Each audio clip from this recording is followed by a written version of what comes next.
بسم اللہ الرحمن الرحیم۔ آپ جب غریب اور تنگ دست فقیر کو دیکھتے ہیں تو اس پر بڑا ترس کھاتے ہیں کہ اس بیچارے کا بڑا برا حال ہے۔ اس کا مطلب یہ ہے کہ آپ کو تو ترس آ رہا ہے اور اللہ تعالیٰ کو اس پر ترس نہیں آ رہا۔ وہی تم سے زیادہ جانتا ہے جس نے یہ کارخانہ بنایا ہے کہ کس پرزے کے ساتھ کیا بات مناسب ہے۔ تم کیا، تمہارا دماغ کیا، تمہاری عقل کیا، تمہاری سمجھ سوچ کیا، تمہیں کیا معلوم کہ کس پرزے کو کس کام میں لگایا ہوا ہے اور اس سے کیا مطلوب ہے، کیا اس کا انجام ہونا ہے۔ یہ باتیں تو وہی علیم و خبیر جانتا ہے۔ وہ عالم بھی ہے اور حکیم بھی ہے، اس لیے وہی جانتا ہے کہ اس کے حق میں غریبی اور تنگ دستی ہی مناسب ہے۔ اللہ تعالیٰ تم سے زیادہ رحیم ہے، رحم کے نتیجے میں اس کو زیادہ مال و دولت نہیں دی۔ کیا نحوست کا کوئی خاص دن یا خاص وقت ہوتا ہے؟ بات دراصل یہ ہے کہ ہم لوگ ایک عرصہ دراز تک ہندوستان میں ہندوؤں کے ساتھ رہے ہیں۔ ہندوؤں کی بہت سی باتیں ہمارے اندر بھی آ گئی ہیں اور ہندوؤں کے ہاں تو ہم پرستی بہت ہے کہ فلاں دن ساد ہے، فلاں دن نحس ہے، فلاں دن منحوس ہے، فلاں دن برکت والا ہے۔ حقیقت میں کوئی دن منحوس نہیں ہوتا۔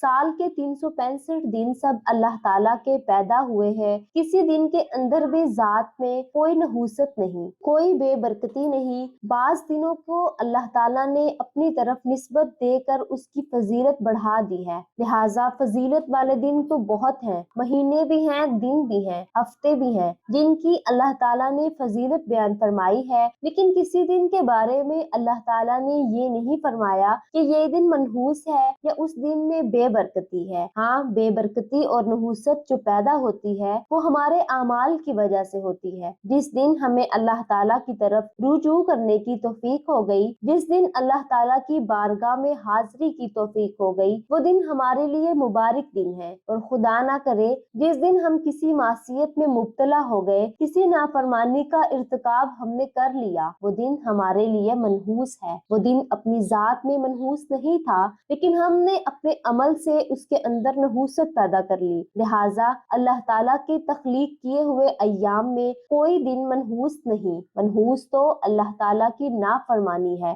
گناہ ہے، معصیت ہے، منکرات ہے، یہ سب نحوست کی چیزیں ہیں۔ جس دن اللہ تبارک و تعالیٰ ہمیں عبادت کی توفیق دے دے اور ہم اللہ تعالیٰ کی طرف رجوع کر لیں، وہ برکت کا دن ہے۔ ماہ ذی قعدہ منحوس نہیں۔ ہمارے معاشرے میں ذی قعدہ مہینے کو جو منحوس سمجھا جاتا ہے اور اس کو خالی کا مہینہ کہا جاتا ہے، یعنی یہ مہینہ ہر برکت سے خالی ہے، چنانچہ اس ماہ میں نکاح اور شادی نہیں کرتے اور کوئی خوشی کی تقریب نہیں کرتے۔ یہ سب فضولیات اور توہم پرستی ہے، شریعت میں اس کی کوئی اصل نہیں۔ قرآن و حدیث نے چاند پر جانے اور خلا کو فتح کرنے کا فارمولہ کیوں نہیں بتایا؟ اور یہیں سے ایک اور بات کا جواب مل جاتا ہے جو آج کل بڑی کثرت سے لوگوں کے ذہنوں میں پیدا ہوتا ہے۔ سوال یہ پیدا ہوتا ہے کہ قرآن کریم نے چاند پر جانے کا کوئی طریقہ نہیں بتایا، خلا کو فتح کرنے کا کوئی فارمولہ محمد رسول اللہ صلی اللہ علیہ وآلہ وسلم نے نہیں بتایا۔ یہ سب قومیں اس قسم کے فارمولے حاصل کر کے کہاں سے کہاں پہنچ گئیں اور ہم قرآن بغل میں رکھنے کے باوجود پیچھے رہ گئے۔ تو قرآن اور سنت نے ہمیں یہ فارمولے کیوں نہیں بتلائے؟ جواب اس کا یہی ہے کہ اس لیے نہیں بتایا کہ وہ چیز عقل کے دائرے کی تھی۔ اپنی عقل سے اور اپنے تجربے سے اور اپنی محنت سے جتنا آگے بڑھو گے اس کے اندر تمہیں انکشافات ہوتے چلے جائیں گے۔ وہ تمہارے عقل کے دائرے کی چیز عقل اس کا ادراک کر سکتی تھی، اس واسطے اس کے لیے نبی بھیجنے کی ضرورت نہیں تھی، اس لیے رسول بھیجنے کی ضرورت نہیں تھی، اس کے لیے کتاب نازل کرنے کی ضرورت نہیں تھی۔ لیکن کتاب اور رسول کی ضرورت وہاں تھی جہاں تمہاری عقل عاجز تھی۔ جیسے کہ ایمنسٹی انٹرنیشنل والے آدمی کی عقل عاجز تھی کہ بنیادی حقوق اور آزادی، تحریر و تقریر کے اوپر کیا پابندیاں ہونی چاہیے، کیا نہیں ہونی چاہیے، اس معاملے میں انسان کی عقل عاجز تھی۔ اس کے لیے محمد رسول اللہ صلی اللہ علیہ وآلہ وسلم تشریف لائے۔ حدیث بیان کرنے میں احتیاط کیوں ضروری ہے؟ ایک تابعی ایک صحابی کے بارے میں بیان فرماتے ہیں کہ جب وہ صحابی ہمارے سامنے حضور اقدس صلی اللہ علیہ وآلہ وسلم کی کوئی حدیث بیان فرماتے تو اس وقت ان کا چہرہ پیلا پڑ جاتا اور بعض اوقات ان پر کپ کپی طاری ہو جاتی کہ کہیں کوئی بات بیان کرنے میں غلطی نہ ہو جائے۔ حتیٰ کہ بعض صحابہ حدیث نقل کرنے کے بعد فرمایا کرتے